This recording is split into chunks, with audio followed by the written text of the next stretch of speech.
ริมหนองหานสกลนครหมู่นกแซงแซวส่งเสียงเจยแจ้วจะกลับรังนอนเอ็นนั่งเอาหลังพิงคอนใจวิใจวอนตอนไกลสิค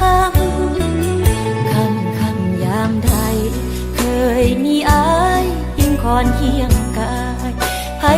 น้องบอกหูข้างซ้ายถึงสิตายบ่ลืมงามคำพร้อมยังเด็ดดอกยางว่างหอกแซมปล่อยผมด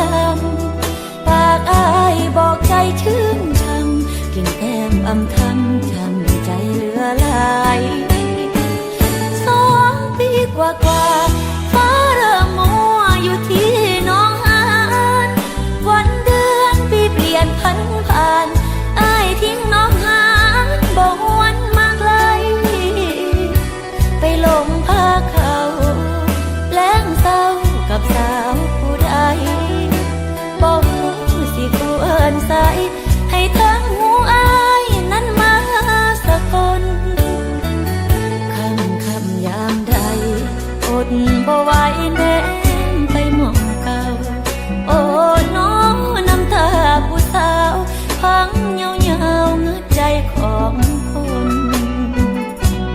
หนุ่มน้องหานหลอกสาวน้องหานสร้างโคตรเหลือล้นปล่อยสาวทิ่มไว้ก้นคนหนุ่มสกลบ่รู้โทษน้อง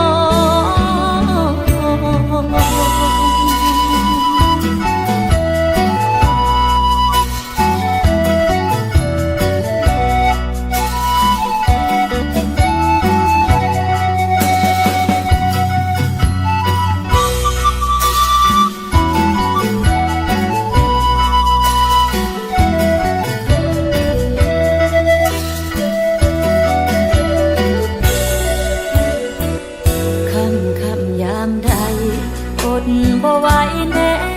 ไปมองเก่าโอ้น้องน้ำตาผู้สาวพังเงาเงือใจของคน